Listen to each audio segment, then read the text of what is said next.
Hey everybody! I'm doing something totally different today. Totally different. I'm waiting for my kid to bust into the room. For sure.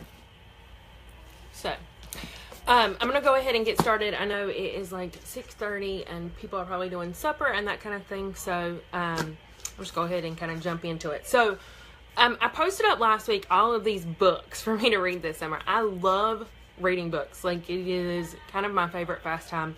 And I still like to have like a hard copy book that I'm like turning the pages on versus having a Kindle or something. Like, if you go to my house, I just have tons and tons and tons of hard copy books.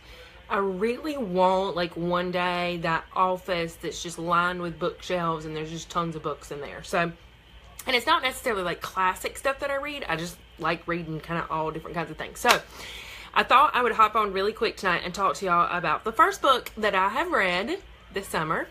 And it is Emily Griffin's First Come Love. So, for y'all to know, so Emily Griffin wrote Something Borrowed, Something Blue. I'm trying to think of what it else was. Love the One You're With. Anyway, Something Borrowed actually made into a movie.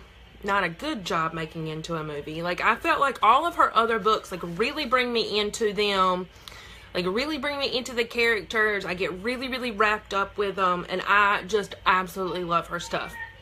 So I was really, really disappointed when Something Borrowed got made into a movie. And I hardly ever watch movies. But I actually went to the movie theater to watch it. And the movie just did not do the book any justice. So, I was really excited to read this one. It was the first one that I had seen that she had come out with in a while. And so again, it's Emily Griffin, First Comes Love.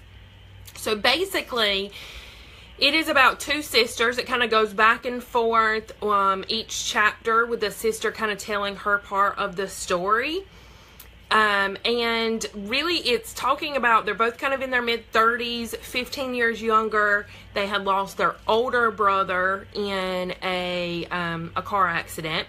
And really it kind of goes through the dynamic of how their lives had been impacted by his death, how their families had been impacted by their death, and kind of where they are 15 years later. So that's kind of the premise of the book. And I'll read you, the part that really made me excited when I read it is on the inside of the book, kind of where it talks about, it says, as the anniversary, so it's the 15-year anniversary of their tragedy looms and painful secrets from the past begin to surface, Josie and Meredith must not only confront the issues that divide them, but also come to terms with their own choices. So I was thinking, oh, this is going to be like really, really good. Like, I can't wait to see where it is. So, my review. I kept reading and reading and reading, kind of waiting for that. Like, all of these secrets of the past that were about to come up. Like, I read it very, very quickly because I kept waiting and waiting and waiting for this kind of part to happen. And in my honest opinion, it did not get there. It was very, thanks, Brooke. It was very, like, anticlimactic. Like, when we got to the climax and, like, the secret was revealed, I don't know, I just didn't feel like it really kind of lived up to what it was trying to live up to. I don't know, it just kind of built me up more than I thought that it was going, or it built me up more than I felt like it actually delivered. So, I read it really quickly, super, super easy read, and it's not bad. I mean, she's a very good writer, so it's not a bad book. It's a pretty cool story, kind of going through both of them.